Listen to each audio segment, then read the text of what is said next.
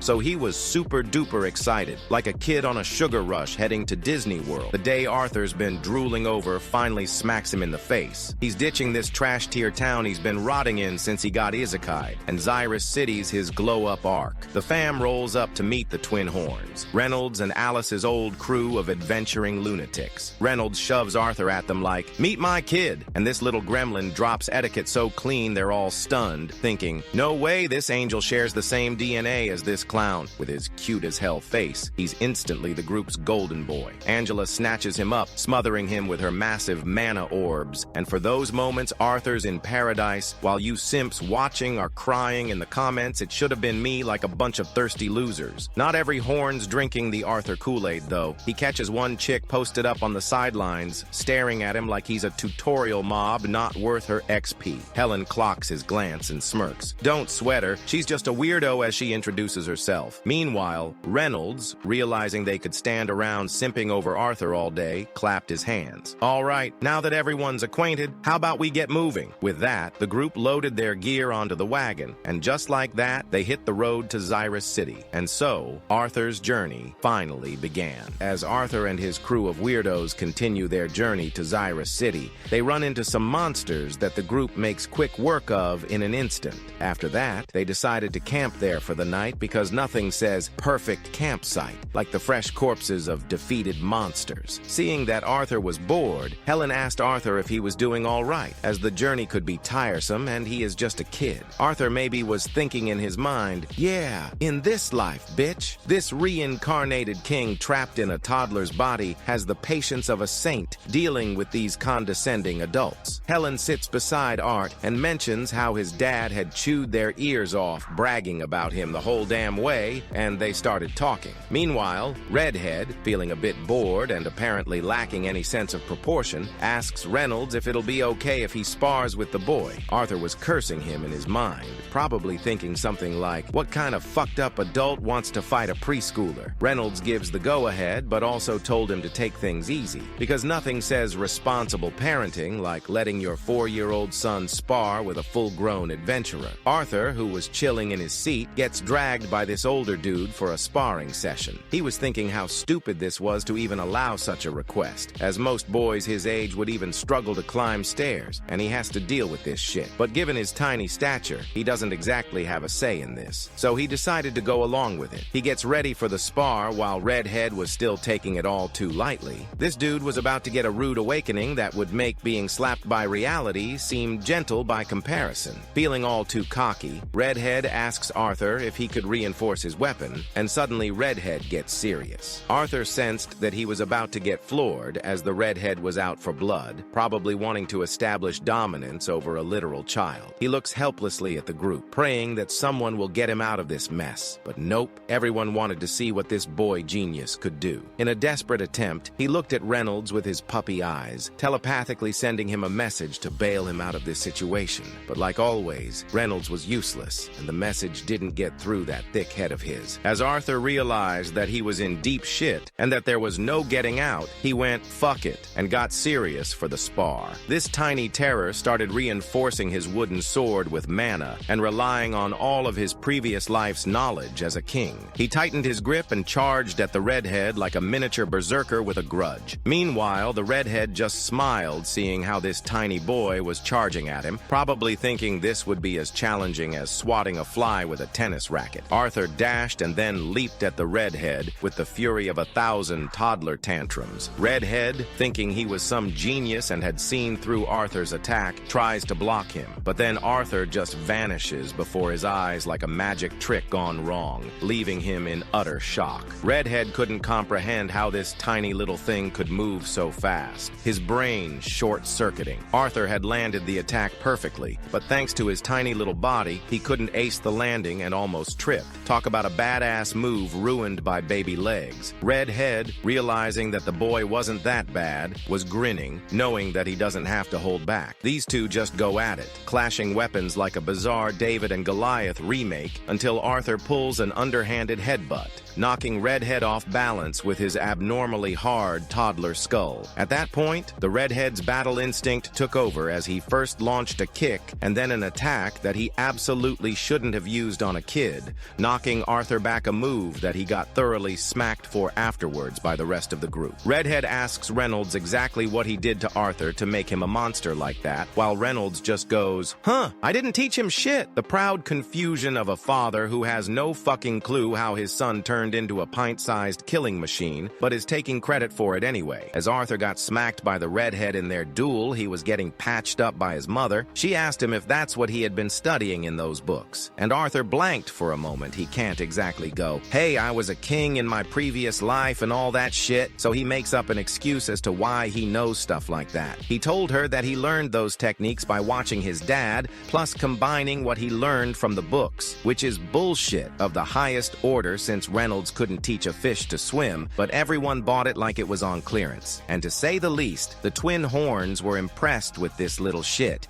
even asking him for some pointers. Imagine being a seasoned adventurer and getting schooled by a kid who still needs a booster seat to reach the dinner table. This little shit had managed to impress even the cold and distant Jasmine, as she was interested in learning those moves he just pulled. And so begins the lesson of little Professor Arthur Leywin for the twin horns, a 5-year-old teaching combat veterans how to fight better. And so time flew by as their journey for Zyra City continued, and during this time, this little shit had turned 5, receiving gifts and all that shit. Nothing says happy birthday like aging while on the road with a bunch of adventurers who probably think soap is optional. They had stopped at a waterfall for a bath and for a fun time. Arthur looks back on his journey and how everything is going fine. He was having the time of his life, plus hanging out with hotties. This kindergartner is living his best life surrounded by attractive adults, while most kids his age are still afraid of the dark. He reflects on how while everyone was having trouble grasping his techniques, Jasmine had already mastered them, proving that she's either a genius or that Arthur's teaching methods are actually shit, and she's the only one smart enough to figure them out. With that reflection, his stay at the waterfall came to an end, and Arthur was probably thinking about what other adults he could impress with his suspiciously advanced knowledge while maintaining his "I'm just a gifted child" facade. Arthur's trek to Zyra City keeps rolling, and now he's tight with the redhead, swapping stories like old pals. He's spilling tea about how his idiot dad Reynolds keeps dragging them into dumbass disasters. Helen overhears and tries to jump in with her own dirt, but the redhead shuts her down quick. Whatever dirt she has on him must be premium blackmail material. Arthur notices Alice looking rough and checks in, asking if she's good. She brushes it off, claiming she's just tired, but he's not buying it. He shrugs and dives back into his book, though he can't shake the creepy vibe of being watched. Turns out Jasmine's icy stare is drilling into him, practically yelling, "Teach me your tricks, you tiny freak," and it's giving him the chills. The carriage suddenly jolts like it hit a mana pothole and grinds to a stop. Helen shouts a heads up, "Bandits incoming, time to throw hands." Mommy Milkers whips out her wind magic, slapping arrows out of the sky like a pro, while the twin horns gear up to clown some fools. fools. Arthur's stuck inside the carriage, feeling like a sitting duck with his puny kid body. They're surrounded, and he's cursing his toddler stats. If shit goes south, he can't exactly flex like he wants to. Shit was too peaceful for the past chapters, and the author decided he couldn't just let that happen. So here comes the bandit attack, and suddenly the group is in a fucked up situation surrounded by bandits from all sides,